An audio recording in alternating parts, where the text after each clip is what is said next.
Mohit Yadav and hope you are doing well. Today we are going to start our on demand topic जो कि है magnetic susceptibility. मतलब तुमने पूछा भी मैग्नेटिक नेचर वगैरह कैसे पता करते हैं अपन किसी भी कंपाउंड के अंदर डिफरेंस वगैरह, जैसे कि तुम्हारा पैरा हो गया मैग्नेटिक हो गया, डाई मैग्नेटिक हो गया, फेरो मैग्नेटिक, एंटी फेरो, फेरी मैग्नेटिक, ये पांचों टाइप के मटेरियल मान लो। इनका भाई क्या इनमें डिफरेंस क्या होता है ये सब कुछ देखेंगे अपन। स्टेप वाइज चलेंगे मैग्नेटिक ससेप्टिबिलिटी से। अब देखो मैग्नेटिक ससेप्टिबिलिटी किससे रिप्रेजेंट करते हैं भाई, काई एम से रिप्रेजेंट करते हैं, ठीक है ना। ये सिंबल है भाई, इससे रिप्रेजेंट करते हैं, ठीक है। अब देखो इसका मतलब क्या होता है, मैग्नेटिक ससेप्टिबिलिटी का मतलब ये होता है, देखो किसी भी अपने तुम देखो मैग्नेटिक मतलब मैग्नेटिक फील्ड अराइज होंगी, मतलब किसी भी जो मटेरियल है ना तुम्हारा उसको मैग्नेटिक फील्ड में जब रख दिया ना तब उसके ऊपर जो भी इफेक्ट पड़ेगा, उसके अंदर जो भी चीजें देखने को मिलेंगी ऑब्जर्वेशन, वही क्या होती है मैग्नेटिक ससेप्टिबिलिटी। अब देखो सबसे पहले ध्यान देना मैं क्या कह रहा हूं भाई, तुम्हें पता नहीं है भाई तुम्हारा मटेरियल कैसा है भाई, वो डाई मैग्नेटिक भी हो सकता है, पैरा भी हो सकता है, फेरो भी हो सकता है, एंटी फेरो भी हो सकता है, ठीक है। ये क्या बना दी भाई मैंने मैग्नेटिक फील्ड बना दी, ठीक है ना। यहां पे मैं लिख देता हूं बी, बी लिख दिया भाई मैंने, ठीक है। बी से रिप्रेजेंट करते हैं मैग्नेटिक फील्ड को, पता है ना। अब देखो इसके अंदर मैंने क्या किया, अपना मटेरियल रख देते हैं, अपन को पता नहीं है अभी कौन सा भाई, अरे ध्यान दो, ये देखो मान लो मैंने ये मटेरियल रख दिया, अब तुम्हें पता नहीं है पैरा है, डाई है, फेरो है, एंटी फेरो है, फेरी, ठीक है। सबसे पहले अपन डिस्कस कर लेते हैं पैरा मैग्नेटिक और डाई मैग्नेटिक में क्या होता है, ठीक है। अब मेरी बात पे ध्यान दिया जाए। अब देखो होगा क्या, जब इस पे मैग्नेटिक फील्ड अगर चलो इसको दो पार्ट में डिवाइड कर देते हैं, ठीक है, उससे ज्यादा अच्छे समझ में आएगा। अब ध्यान देना भाई मेरी बात पे। सबसे पहले तो मैं बात कर रहा हूं पैरा मैग्नेटिक की, किसकी, पैरा मैग्नेटिक की बात कर रहा हूं भाई, पैरा मैग्नेटिक की। अब ध्यान देना मेरी बात पे कि जो ये मटेरियल होता है ना पैरा के अंदर, वो क्या हो जाता है भाई, जो इन मैग्नेटिक फील्ड लाइन को क्या करता है भाई, अट्रैक्ट करता है। कि क्या करता है, अट्रैक्ट, याद रखना, ध्यान दो। जैसे कि ये तुम्हारा मटेरियल है, यही है ना। अब ये क्या करेगा, जितनी भी मैग्नेटिक फील्ड लाइंस आ रही है ना इनको खुद की तरफ अट्रैक्ट करेगा, मतलब ये जो इतनी थी ना वो और अंदर खुद की तरफ अट्रैक्ट करने की कोशिश करता है। तो मैं इसको ऐसे बना रहा हूं, ठीक है ना, मतलब कि ऐसे बना रहा हूं मैं, ठीक है, ठीक है। इसने क्या किया, पैरामैग्नेटिक ने क्या कर लेता भाई, अट्रैक्ट कर लेता है मैग्नेटिक फील्ड लाइन को, क्या कर लेता है, अट्रैक्ट मैग्नेटिक फील्ड लाइंस, ठीक है भाई। अब मेरी बात सुनो, अब देखो जब इसने मैग्नेटिक फील्ड लाइन अट्रैक्ट कर ली ना तो इसकी मैग्नेटिक ससेप्टिबिलिटी बढ़ जाएगी, क्या हो जाएगी, क्या ही एम आएगी इसकी, पॉजिटिव। क्वेश्चन पूछा जाएगा यहां से, क्या आएगी भाई, हमेशा पॉजिटिव आएगी पैरामैग्नेटिक के लिए, ठीक है ना। मतलब मैग्नेटिक ससेप्टिबिलिटी पैरामैग्नेटिक के लिए क्या होती है भाई, पॉजिटिव होती है, ठीक है। समझ गए मेरी बात, क्या होती है, पॉजिटिव होती है, ठीक है। अब देखो ऐसे डायमैग्नेटिक पे ध्यान देना भाई, डाया मैग्नेटिक पे ध्यान दो भाई। अब सुनो मैं क्या कह रहा हूं, इसमें तो अट्रैक्ट कर लेता है और इसमें रिपेल कर देता है, ठीक है ना। मैग्नेटिक फील्ड लाइन को क्या कर देगा, रिपेल। अब देखो ऐसे ये क्या है तुम्हारा, कोई डायमैग्नेटिक मटेरियल है, ठीक है। ये तो देखो ये था पैरा, पी फॉर पैरा, और ये कैसा भाई तुम्हारा डायमैग्नेटिक है, ठीक है। इसमें ये क्या करेगा, रिपेल कर देगा, रिपेल, ध्यान देना इधर से, ठीक है।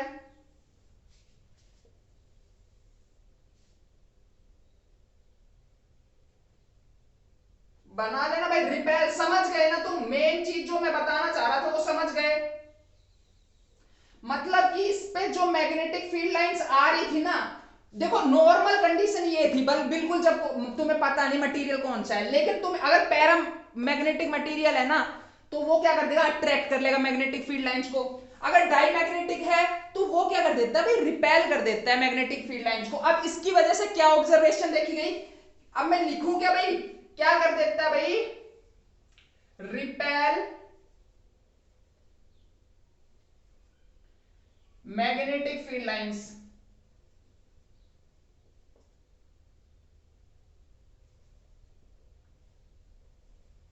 ठीक है जी, ठीक है ना। इसका मतलब इसकी काई एम क्या आएगी? अरे काई एम क्या आएगी? अरे नेगेटिव आएगी ना, समझ गए। देखो इसकी मैग्नेटिक ससेप्टिबिलिटी क्या आती है? नेगेटिव। यहां से क्वेश्चन पूछेगा कि इसकी काई एम क्या है? पॉजिटिव, क्योंकि मैग्नेटिक फील्ड लाइंस को अटैक कर लिया और इसने मैग्नेटिक फील्ड लाइंस को, ये मटेरियल जो होता है डाईमैग्नेटिक मटेरियल, वो रिपेल कर देता है मैग्नेटिक फील्ड लाइंस को, ठीक है ना। उसकी वजह से काई एम क्या आती है भाई? नेगेटिव आती है, ठीक है ना, रिपेल। ठीक है, अब देखो और जो बातें इनमें ऑब्जर्वेशन जो बतानी है, इसको रफ कर दूंगा, ये समझ में आ गया। चलो मैं रफ कर रहा हूं इसको, ठीक है ना, ठीक है, रफ कर रहा हूं भाई, ठीक है भाई, स्क्रीनशॉट लो तो ले लो, ठीक है ना, रफ कर रहा हूं भाई इस, क्योंकि मेरे को और चीज बतानी है इसमें, यहीं पे बता देता हूं, अच्छा लगेगा, ठीक है, मेरी बात पे ध्यान देना। अगर तुमसे पूछ ले कि एक तो तुम्हारे पास पैरामैग्नेटिक सब्सटेंस, एक डाई, इसमें जो पैरामैग्नेटिक सब्सटेंस होता है ना, वो हो जाता है weight more in presence of external magnetic field lines. मतलब बाहर से मैग्नेटिक फील्ड लाइंस अगर और देंगे ना तो इसका वजन बढ़ जाएगा। अरे क्या कह रहा हूं, वजन, अरे भारी हो गया तगड़ा। Weight more in presence of external magnetic field.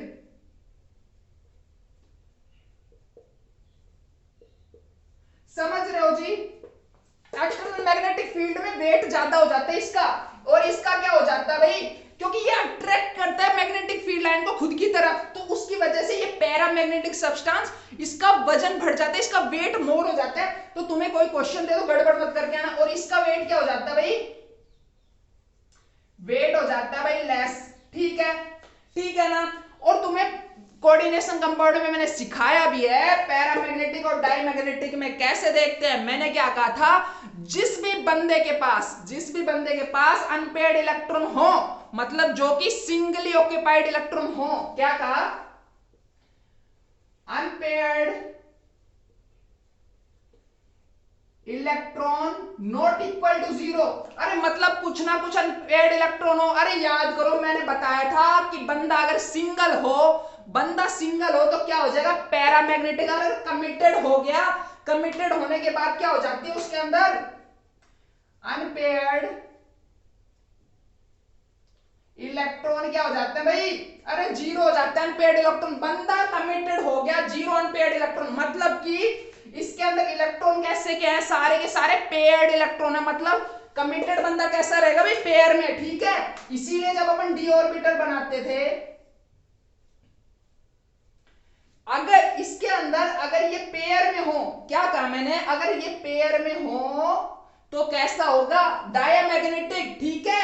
Pair में हो मतलब अनपेयर्ड इलेक्ट्रॉन कितने? जीरो, ठीक है। इसलिए इसका अपन क्या, मैग्नेटिक मूवमेंट जब निकालते थे, म्यू से निकालते ना मैग्नेटिक मूवमेंट, वो क्या होता है?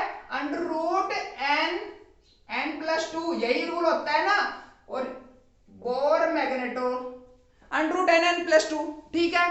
अब मेरी बात पे ध्यान दो, क्या कह रहा हूं मैं, ध्यान देना भाई, अच्छे से ध्यान दो। n क्या है यहाँ पे? नंबर ऑफ अनपेयर्ड इलेक्ट्रॉन, और अनपेयर्ड इलेक्ट्रॉन कितने होते हैं? जीरो। तो इसको कह दूंगा भाई बोर मैग्नेट्रॉन तेरा भाई जीरो आता है इसके अंदर। समझ रहे हो ना डिफरेंस पैरामैग्नेटिक और डाईमैग्नेटिक में? कर लोगे ना, गलतियां नहीं करनी। और अनपेयर्ड इलेक्ट्रॉन इसमें जीरो है, इसमें जीरो नहीं होते, तो क्या करोगे भाई? जितने भी अनपेयर्ड इलेक्ट्रॉन आए फॉर्मूले में पुट कर देना और तुम्हारे पास मैग्नेटिक मूवमेंट निकल के आ जाएगा, ठीक है ना। इसका मैग्नेटिक मूवमेंट निकल के आ जाएगा, डिपेंड करेगा नंबर ऑफ अनपेयर्ड इलेक्ट्रॉन। और अनपेयर्ड इलेक्ट्रॉन वही, मतलब कि जो भी सिंगली ऑक्यूपाई हो, मतलब कि जो भी सिंगली ऑक्यूपाई हो, सिंगली ऑक्यूपाई है मतलब ये क्या है? ये एक अनपेयर्ड इलेक्ट्रॉन है ना, क्या भाई? अनपेयर्ड इलेक्ट्रॉन है ना भाई ये। तो इसके अंदर कितने अनपेयर्ड इलेक्ट्रॉन हो गए भाई? दो अनपेयर्ड इलेक्ट्रॉन हो गए इसके अंदर। तो वही बस फॉर्मूले में पुट कर देंगे, जैसे एग्जांपल है भाई, तुम क्वेश्चन सोल्व कर सकते हो इससे, ठीक है ना। Mu is equal to under root of n plus two, यही रूल होता है ना। इसके अंदर मैंने एन की वैल्यू क्या पुट कर दूं भाई, 2 पुट कर दी, ठीक है। अंडर रूट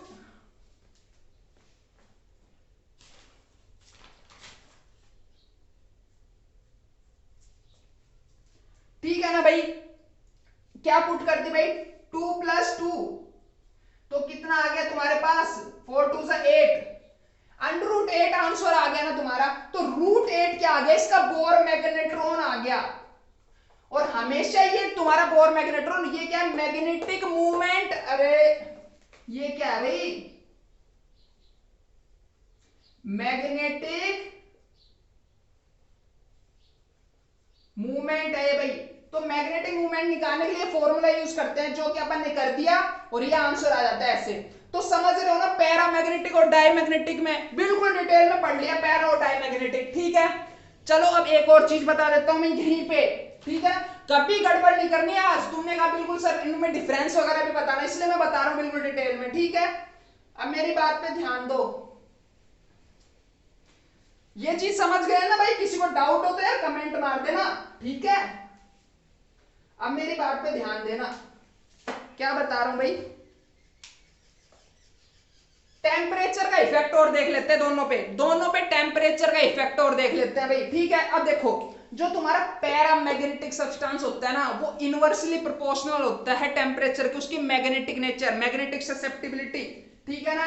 मतलब कि मैग्नेटिक ससेप्टिबिलिटी क्या होती है, इनवर्सली प्रोपोर्शनल होती है टेम्परेचर के। ये बात क्लियर हुई। पैरामैग्नेटिक में जी हाँ, टेम्परेचर के इनवर्सली, मतलब कि मैग्नेटिक फील्ड बढ़ाओगे, टेम्परेचर बढ़ाओगे तो मैग्नेटिक ससेप्टिबिलिटी कम होगी। अब जैसे कि एक ग्राफ बना लेते हैं, ध्यान देना अच्छे से। ये तुम्हारा मैग्नेटिक ससेप्टिबिलिटी हो गई, और यहां मैं चलो टेम्परेचर लिख देता हूं, ठीक है। अब देखो होता क्या है, लो टेम्परेचर पे हाईएस्ट मैग्नेटिक ससेप्टिबिलिटी होती है, और वो डिक्रीज होती जाती है भाई जब टेम्परेचर बढ़ाते जाते हैं, ठीक है। ऐसे आता है तुम्हारे पास इसके अंदर, ठीक है। रिलेशन देख ले, इनवर्स रिलेशन है, ठीक है। और ऐसे देखो डायमैग्नेटिक में क्या होता है भाई, इंडिपेंडेंट होता है टेम्परेचर से, कोई लेना देना नहीं है, इंडिपेंडेंट टेम्परेचर से। क्या बोला मैंने, diamagnetic substance are independent to their magnetic nature is independent to the temperature, ठीक है। तो क्या लिख दूं मैं, इंडिपेंडेंट टू टेम्परेचर, ये लिख दूं भाई, किसी को दिक्कत तो नहीं है, ठीक है ना। अरे ध्यान दो, इसके अंदर इसलिए इसको ऐसा बना जाता है तुम्हारे पास, ये भाई मैग्नेटिक ससेप्टिबिलिटी लिख दिया, और यहां पे लिख दिया टेम्परेचर। ध्यान देना भाई, सीधे कोई लेना देना नहीं है मुझे टेम्परेचर से, बिल्कुल इंडिपेंडेंट है टेम्परेचर से डायमैग्नेटिक सब्सटेंस की जब भी बात करो, ठीक है। ये सारी चीजें क्लियर हुई, आगे चलूं मैं। अरे किसी कोई भी डाउट हो यार बेझिझक कमेंट मार देना, ठीक है। यहां तक दिक्कत नहीं है ना, कुछ नहीं, बस 3 बातें बताई है, 3-4 बातें बताई है। मैग्नेटिक ससेप्टिबिलिटी समझा दी मैंने क्या होती है, दोनों paramagnetic substance, diamagnetic. Para attract करता है मैग्नेटिक फील्ड्स को, इससे याद रख लेना भाई, अट्रैक्ट करता है मैग्नेटिक फील्ड लाइंस को, ये रिपेल कर देता है। ये टेम्परेचर पे क्या करता है, डिपेंड करता है। इसकी magnetic susceptibility inversely proportional to temperature, and diamagnetic substance are independent to the temperature.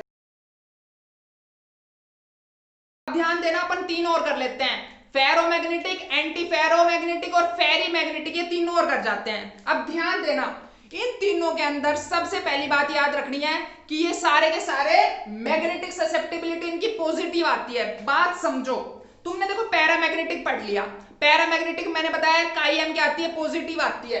अब जैसे पैरामैग्नेटिक में अनपेड इलेक्ट्रॉन होते हैं ना, तो उसी देखो इसी को मैं आगे बता रहा हूं, देखो ध्यान देना, मैंने क्या कहा, ये तुम्हारे पास अनपेड इलेक्ट्रॉन प्रेजेंट है इसके अंदर, ठीक है। और ये देखो ये इलेक्ट्रॉन बना रहा हूं, अनपेड इलेक्ट्रॉन है भाई, ये किसी भी डायरेक्शन में है, मर्जी तरजी आयो। देखो ये मैंने क्या बना दिया, अनपेड इलेक्ट्रॉन बना दिए, ठीक है ना। अनपेड इलेक्ट्रॉन है भाई, ये क्या है, अनपेयर्ड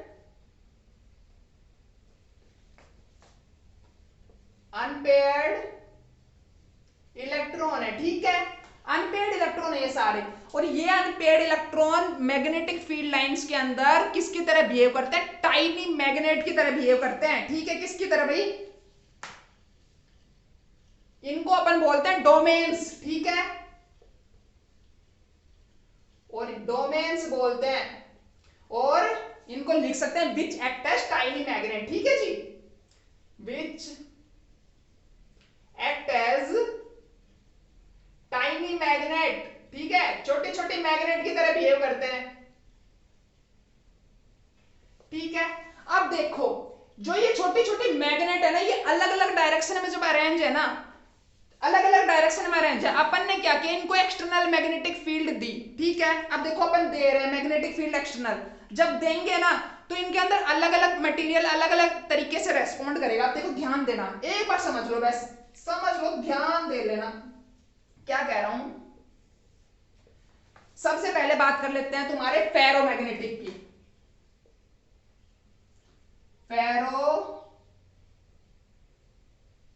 फेरोमैग्नेटिक, ठीक है। मैं क्या कर रहा हूं, ध्यान देना, मैं यहां पे अप्लाई कर रहा हूं मैग्नेटिक फील्ड लाइन, ठीक है। लिखते हैं यार यहां पे, अच्छा अच्छा लगेगा। कहां लिखें, कहां लिखें, यहां लिख देता हूं भाई छोटा सा, on applying magnetic field lines, magnetic field, ठीक है। मैग्नेटिक फील्ड अप्लाई करने पे अगर वो फेरोमैग्नेटिक सब्सटेंस है ना, तो वो क्या करेगा, उसके अंदर होता ही है कि ये जो जितनी भी डोमेन्स दिख रही है ना, अगर सारी की सारी एक ही डायरेक्शन में अलाइन हो जाए, अरेंज हो जाए, ध्यान दो क्या कह रहा हूं, ये जो तुम्हारे सारे के सारे इलेक्ट्रॉन थे, सारी की सारी डोमेन्स थी ना, अगर एक ही डायरेक्शन में अरेंज हो जाए, जैसे कि सारे को सारो भाई एक ही गुण है सबके, ध्यान दो मेरी बात पे जो मैं बता रहा हूं।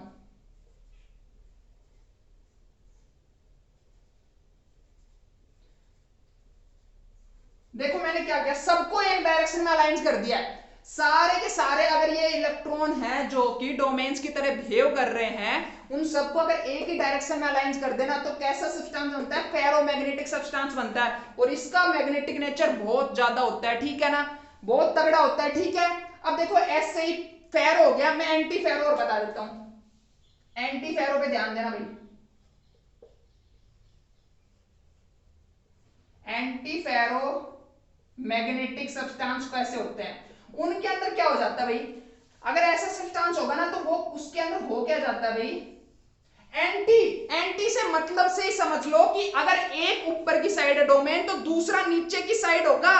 कैसे, देखो ध्यान दो, मतलब एक डोमेन ऊपर बनाया मैंने और एक डोमेन मैं नीचे बना दूं, ठीक है, कैसे, ऊपर नीचे, मतलब कि अगर कुछ ऐसे डोमेन्स दिखे तुम्हें एंटी अरेंज हो आपस में, कैसे अरेंज हो भाई, एंटी,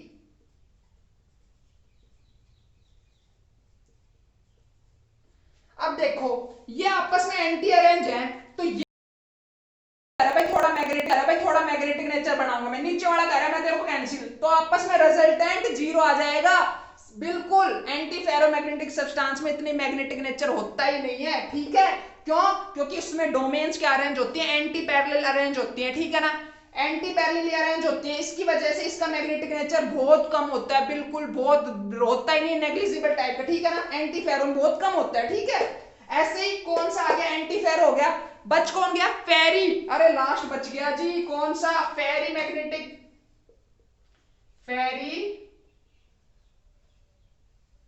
मैग्नेटिक। अब ध्यान दो फेरी मैग्नेटिक पे मैं क्या कह रहा हूं, इसमें क्या होता है भाई, चलो इसका भी आराम से स्ट्रक्चर ही बना लेते हैं, अच्छे से आएगा, ठीक है। ध्यान दो क्या कह रहा हूं मैं, सेम यही कहानी कि भाई कुछ ऊपर की तरफ अरेंज है डोमेन्स और कुछ नीचे की तरफ भी हैं, मतलब कि सारे के सारे ना तो ऊपर हैं और ना नीचे हैं, मतलब कुछ ऊपर, मान लो दो डोमेन ऊपर एक नीचे, दो डोमेन ऊपर एक नीचे, ऐसे अरेंज है, ठीक है। कुछ इस तरीके से अरेंज हो जाए ना, तो हमेशा याद रखना मैं क्या कह रहा हूं कि फेरी मैग्नेटिक सब्सटेंस बन जाएगा वो, ठीक है। अब देखो इसका मैग्नेटिक नेचर कुछ ना कुछ तो होगा ही। मान लो देखो इसने इससे कैंसिल कर दिया आपस में, तो एक रिजल्टेंट एक ऊपर की डायरेक्शन की साइड तो बच गया ना मैग्नेटिक, जो नेचर बना सकता है कंपाउंड को, ठीक है, ठीक है ना। ये चीज समझ गए, ये चीज समझ गए ना सारे। ये इनके अंदर अरेंजमेंट होता है डोमेन्स का, और सबके अंदर डेल्टा ये सॉरी काई एम क्या आती है भाई, सबके अंदर पॉजिटिव आती है। क्या आती है भाई, पॉजिटिव आती है काई एम तीनों के अंदर, ठीक है। कुछ नहीं, जो तुम्हारे अनपेड, देखो पैरामैग्नेटिक सब्सटेंस क्या होता है, जिसमें अनपेड इलेक्ट्रॉन प्रेजेंट होते हैं, ठीक है ना। अगर उन अनपेड इलेक्ट्रॉन, वो सारे के सारे अगर अनपेड इलेक्ट्रॉन जो तुम्हारे है ना, वो एक ही डायरेक्शन में अलाइन हो जाए ना, तो फेरोमैग्नेटिक। अगर एक ऊपर और एक नीचे अरेंज हो जाए तो एंटी फेरो। अगर कुछ ऊपर और कुछ नीचे अरेंज हो जाए तो फेरी मैग्नेटिक सब्सटेंस होता है, ठीक है। समझ गए, समझ गए। आगे वाली बातों पे चलूं मैं, ये बात समझ में आ गई क्या? आगे चल रहा हूं भाई, कोई डाउट हो तो बता दियो, ठीक है। आगे चल रहा हूं भाई मैं, ध्यान देना भाई।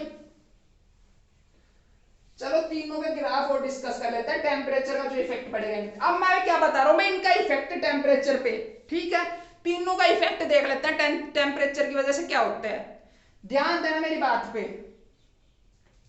इसको तो कर दो गायब, गायब कर दो भाई एंटी फेरो को, तो सारे के सारे डोमेन्स उड़ा दिए इसने, तो मैग्नेटिक नेचर ही खत्म करने के लायक हो गए, तो इसलिए अपन ने क्या किया, इसको खत्म कर दिया। क्यों भाई, एक ऊपर डोमेन था एक नीचे, क्या इफेक्ट करेगा भाई टेम्परेचर, जब मैग्नेटिक नेचर ही नहीं रहेगा, ठीक है। अब ध्यान देना मेरी बात पे, इन दोनों में देखते हैं टेम्परेचर का इफेक्ट, फेरो में और फेरी में, ठीक है। ध्यान दो, फेरो में क्या करते हैं, फेरो में ध्यान देना भाई, होता क्या है फेरो के अंदर बता रहा हूं। सबसे पहले देखो मैं तुम्हें है ना पैरा, ये चलो ग्राफ ही बना देता अच्छे से आएगा, ठीक है। Magnetic susceptibility versus temperature graph, ठीक है। तुमने पैरा का पढ़ लिया भाई, कुछ ऐसा आता है पैरा का, ये पैरा तो कुछ ऐसा ही आता है ना, पैरा का ऐसा ही पढ़ा है ना। अगर सुनो मेरी बात, पैरा का ऐसे आता है, अगर ये ग्राफ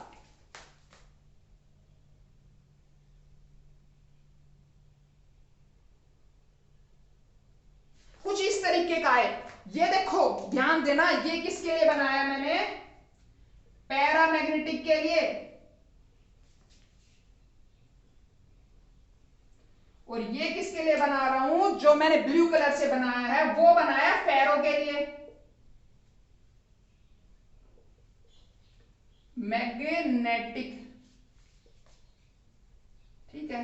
अब ध्यान दो, दोनों में डिफरेंस समझ पा रहे हो कि देखो जो फेरो होता है ना, फेरो हाई, देखो ये जो टेम्परेचर दिख रहा है ना तुम्हें, ये जो टेम्परेचर, मतलब कि समझो बात, समझो क्या कंक्लूजन निकल रहा है।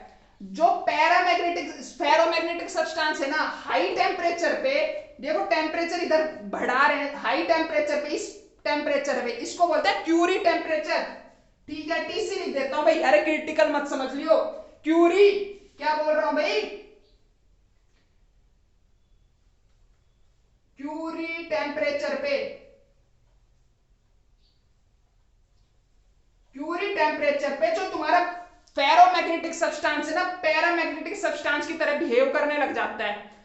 ये ग्राफ समझ रहे हो, तुम्हारे क्वेश्चन यही पूछेगा भाई क्यूरी टेम्परेचर पे, क्यूरी टेम्परेचर क्या होता है तुम्हें बताना है, it is the temperature at which the ferromagnetic substance behave as the paramagnetic substance, ठीक है, ठीक है ना। और हाई टेम्परेचर पे होता है, ठीक है। इसीलिए अपन कई बार बोल जाते हैं जो फेरोमैग्नेटिक सब्सटेंस है ना, कोई हाई टेम्परेचर पे दे दिया, इसका मतलब किसकी तरह बिहेव कर रहा है भाई, पैरा की तरह बिहेव कर रहा है, ठीक है। समझ गए, समझ गए ये बात, यही चीज है भाई टेम्परेचर का इफेक्ट, यही है, ठीक है ना। मतलब हाई टेम्परेचर पे पैरा और फेरो दोनों बराबर एक जैसे, दोनों की शक्ल बन गई, ठीक है। अगर फेरी में ध्यान देना भाई, क्या बता रहा हूं मैं भाई, फेरी में ध्यान देना, देखो मैं तुम्हें सारी इंपॉर्टेंट चीजें बता रहा हूं, बिल्कुल इंपॉर्टेंट, ठीक है ना।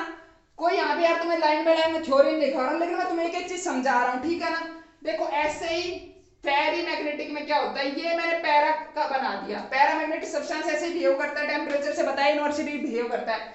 ये सारे के सारे इनवर्सली बिहेव करेंगे टेम्परेचर से, ठीक है। अब हुआ क्या,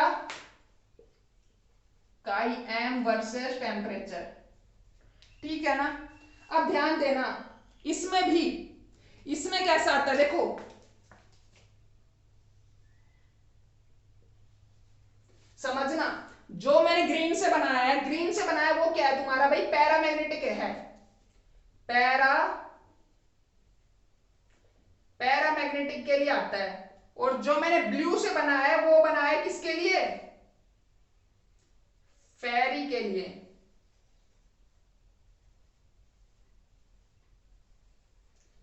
फेरी मैग्नेटिक के लिए। अब देखो हो क्या रहा है, तुमसे ये पूछेगा कि कौन सा टेम्परेचर, ये जो टेम्परेचर है जिसपे फेरी मैग्नेटिक सब्सटेंस पैरामैग्नेटिक सब्सटेंस की तरह बिहेव करता है, इस टेम्परेचर को तुम्हें बोलते हैं भाई नील्स टेम्परेचर,